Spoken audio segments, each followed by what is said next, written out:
I recently saw an article titled, "I Can't Afford a House, so why don't I just be gorgeous?" Great title.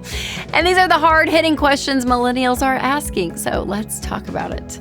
Be sure to like, subscribe, and share this episode with a friend. So according to this article, 52% of millennials are now homeowners, but 24% believe they'll never be able to save enough for a down payment. And in 2023, the average millennial spent $2,670 on cosmetics and aesthetic procedures, which is more than both Gen Z and Gen X.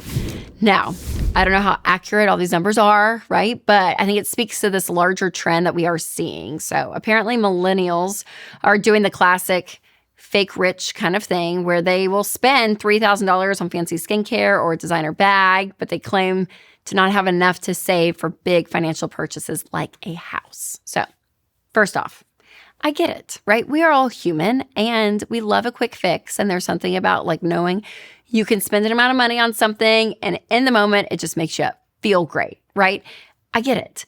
But listen, having that mindset of living so just in the moment and what feels good in the moment, it is costing you because there is something about a level of maturity with your money to say, hey, I have to delay pleasure. Everything that I want in the moment, I can't have. And just because I feel like I can get something that's like a little bit luxurious over here, that may not be the smart decision in the long run. So instead, I would say have hope that you can hit big goals, okay? It may take longer. It may look, differently than how you pictured it, but consistency is so, so key. So have that goal out there and in and day out, make a decision that you're going to work towards it. Now, another thing that requires consistency is being vigilant about your personal info online. And that is why I love and use Delete Me. So you may not realize it, but scammers and spammers are constantly buying and selling your data online.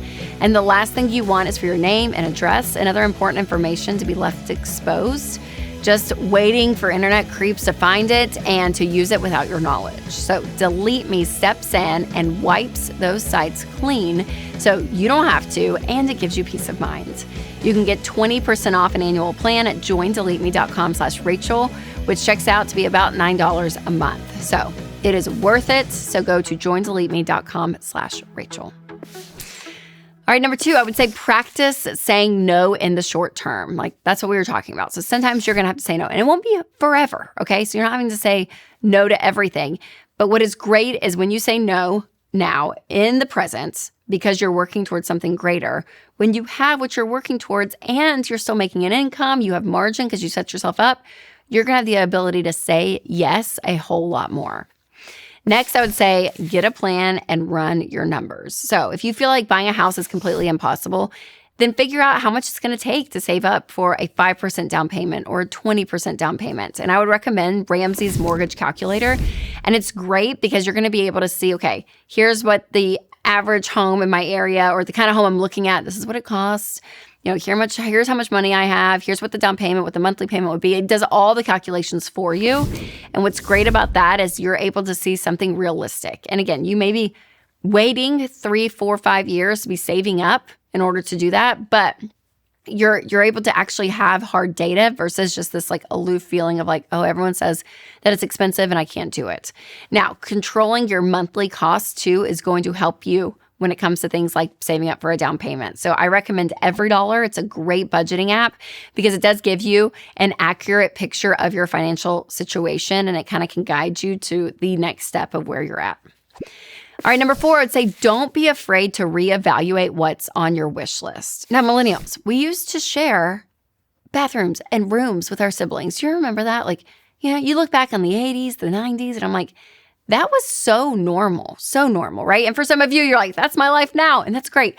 But I do think because of social media, it's given us this picture, this window into what feels like, the everyday woman out there. And you're like, oh my gosh, she's so great. But look at her house. Like, it seems like everyone's houses, it's gotten nicer and nicer. And the expectation that you have to have your forever home or the home that like your kids are going to grow up in and that everyone needs their own bathroom and bedroom and all of it, that may not be realistic, you guys. It really may not be. And so there is something to say about changing and possibly compromising on a couple of things. It may be location, it may be aesthetics, square footage, amenities. I don't know what it is, but just knowing the reality that we're not going to be able to get everything we want, the reality that, yes, incomes have not kept up with housing overall, right, when you're looking at the charts. So there is something to be said of like, we're going to have to adjust something, and usually it's going to be our expectations, and that's okay. But in order to get in the market when you can is important. Now, what can happen is we can hear some lies like you will never be able to do this, or you'll see people on social media and they give you no solution. They talk about the problem, but no solution. And we don't want that, right? We want truth and a plan and knowing that there is hope at the other end. But if you want to dig into more financial lies that you need to ditch, check out my episode 5 Popular Money Myths that Keep You Broke. You can click right here, or if you're listening on podcasts, I'll leave a link below. All right, you guys, remember to take control of your money and create a life you love.